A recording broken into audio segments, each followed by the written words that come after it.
Hello everyone, welcome to episode 2 of Bridges Gone Wrong।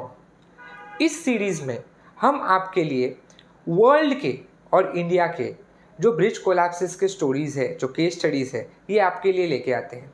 हमारा objective इसके पीछे ऐसा है कि ये जो ब्रिज कोलैप्सेस के पीछे जो प्राइमरी रीजंस हो चुके हैं, we want to make them aware.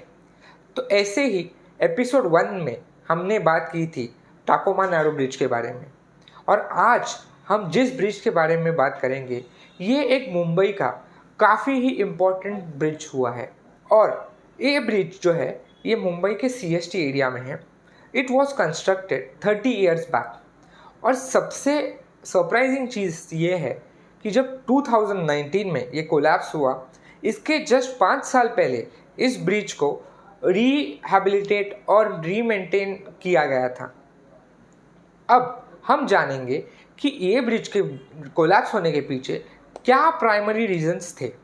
But आगे बढ़ने से पहले अगर आपने इस चैनल को अब तक सब्सक्राइब नहीं किया है तो please go and subscribe to our channel, क्योंकि हम आपके लिए ऐसे ही इंफॉर्मेटिव वीडियोस लाते रहते हैं।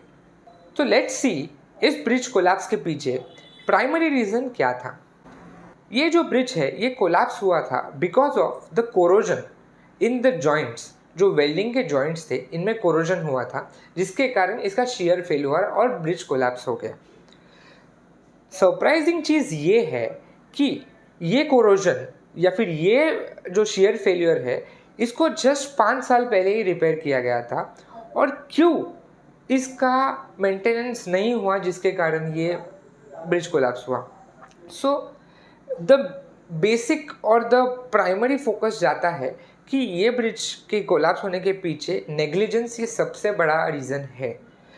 तो क्या हमारी जो डिपार्टमेंट्स है या हमारे जो स्ट्रक्चरल ऑडिट्स है, आर दे रियली वर्थ कि वो करने के बावजूद हमारे ब्रिजेस कोलैप्स हो रहे हैं।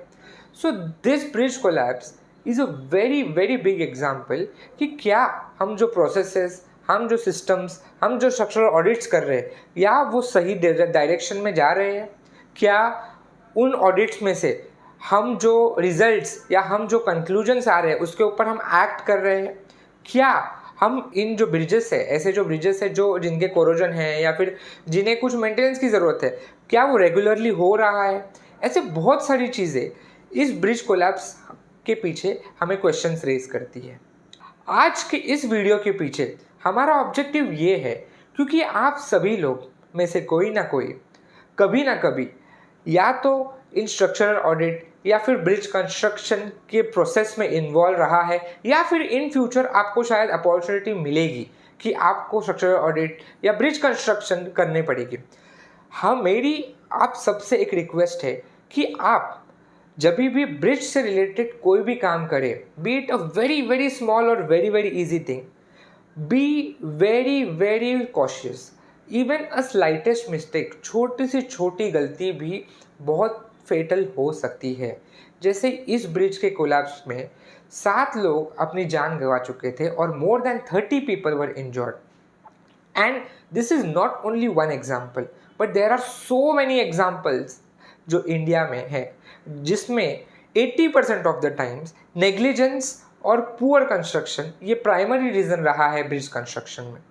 तो आप सभी को मेरी अगेन एक रिक्वेस्ट है कि हम सब मिलके हमारे जो ब्रिजेस है वो और स्ट्रेंथन करें, सो दैट ऐसे इंसिडेंसेस फ्यूचर में ना ऑकर हो। Thank you so much for watching this video till the end. अगर आपको इस वीडियो में कोई भी इंफॉर्मेशन वैल्यूएबल लगी हो तो प्लीज़ इसे एटलीस्ट एक पर्सन के साथ शेयर करें जिसे इससे फ़ायदा हो और हमारे ब्रिजेस इंडिया में काफ़ी अच्छे और काफ़ी स्ट्रेंथन हो जाए। Thank you so much for watching construct India with Tejas Avti, and don't forget to subscribe. Thank you.